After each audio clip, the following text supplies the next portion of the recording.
Well, many families throughout our region are anxiously awaiting this fall academic year and what it will look like for their children. With ongoing COVID-19 concerns, school districts have been releasing possible scenarios of what students can expect come September. Academy Hill School in Springfield, which serves students in pre-K through 8th grade, has recently announced that they are set to open for in-person instruction this fall. Connecting Point's Zydalis Bauer spoke with Melissa Earls, head of school at Academy Hill, to discuss their reopening plan and more. We are planning for 3 different scenarios. Our full intention and our hope is that we are opening in person on Tuesday, September 8th. So that is the scenario that we've put the most time into planning for, because that's the scenario that requires so much planning in terms of logistics and technology, just changing the way we approach our operations without changing the way we approach our education. So we want to have minimal impact to how we approach teaching and learning, while at the same time keeping safety as the top priority. So most of our focus for the past few months has been on the reopening plan to reopen in person. And then secondarily, we are also planning for what we're calling a hybrid or blended approach for either teachers or students who might have to join us from home. And then finally, how can we enhance the already robust offerings that we offered in terms of a fully remote learning experience. Now I know that the primary goal is for you all to be able to open up fully in person for every student. How were you able to come to the conclusion that that would be a safe option, hopefully for Tuesday, September 8th?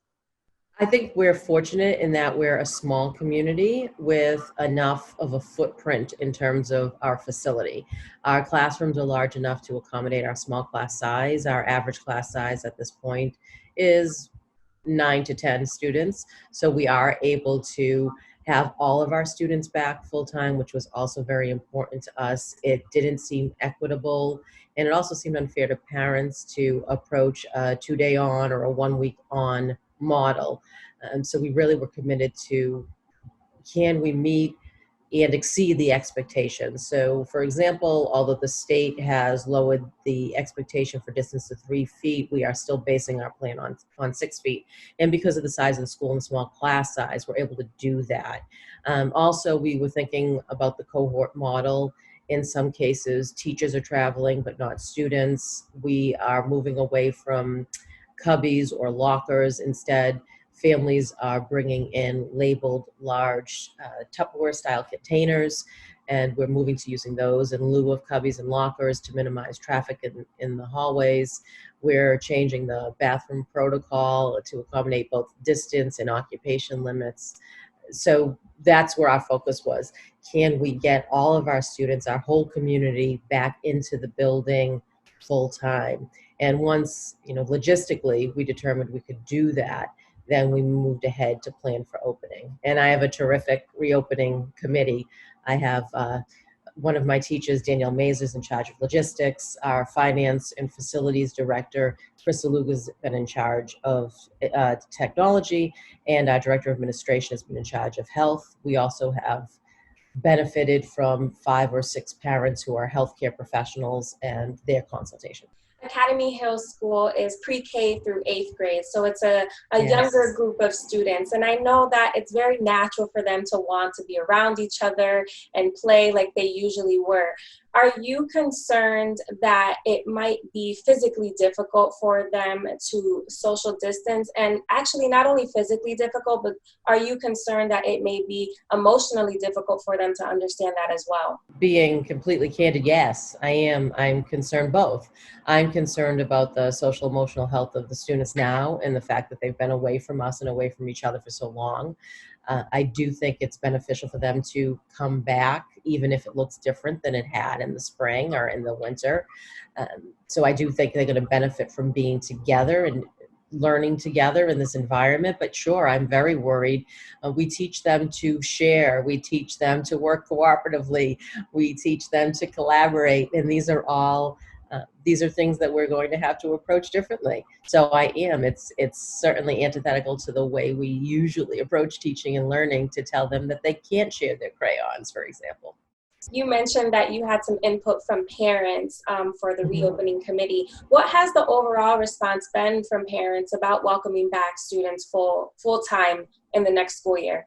It's been very positive. Parents are excited right now that we are thoughtful about the reopening. I have been sending out different reiterations of the reopening plan as we make adjustments and revisions. So they have come along the journey with us and have had the opportunity to offer comments. By and large, very positive. They feel like it's been a thoughtful process, and they feel that we are taking health and safety into the front of our minds as we plan. And the teaching and learning is so important, but it's definitely been secondary to the health and safety of the community. Now, if you are all able to welcome all students back in the fall, are you going to have an option for parents who may not feel comfortable sending their students back to school full time at this moment? If there's a health and safety reason, so if we have a student who's at risk or a family member in the same household who's at risk, then we are making plans to help to continue that teaching and learning. It won't be a fully remote immersive experience the way the remote learning when it was the entire community worked last spring. It will be a little different, but we do want to maintain the scope and sequence of that curriculum for that child and not penalize them for issues related to COVID. And what are the risks of possibly having to go to a fully remote environment? How do you ensure that all students are getting that equal level of education? Is it possible to even ensure that? Again, I feel like we're in a fortunate environment at Academy Hill. What we did, and we had to pivot as quickly as anybody else. We were hurriedly rushing through professional development led by an eighth grade student who's a tech whiz on that last Friday when we all closed, March 13th. But we were fortunate in that we had technology available to us to lend for the students to go home with, or in our case, many of the students did have applicable technology at home, be it laptops, Chromebooks, iPads, and we were already on the Google platform, so we were able to move immediately to conducting full classes using Google Hangout and those functions. And Zoom was easy enough for us to pivot to in terms of communication. We kept up almost a full schedule really from grade 4 through 8. Our students were very busy. We interspersed specials as we could. What's going to change if we go remote again, however, is a more formal schedule that will include specials for all students, formalized instruction for the early learners up to grade 3, which was a little bit less formalized than the older students.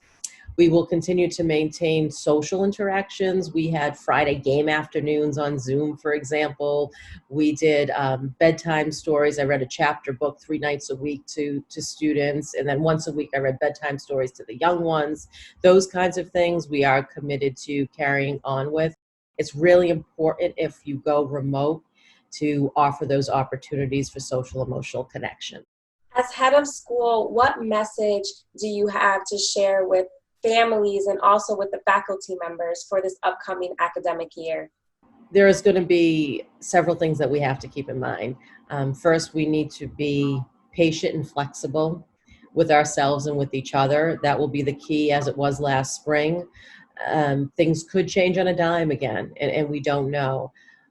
But at the same time, we want to make sure that the whole community knows that we've taken advantage of the time we've had to be much better prepared, to participate in professional development that's completely related and applicable to the remote situation. And most importantly, that as educators, I want our parents to know that we love these children as part of our own family, and the health and safety and the emotional health and safety of our families, especially our kids, is what is right at the front of our minds and in our hearts as we plan for reopening.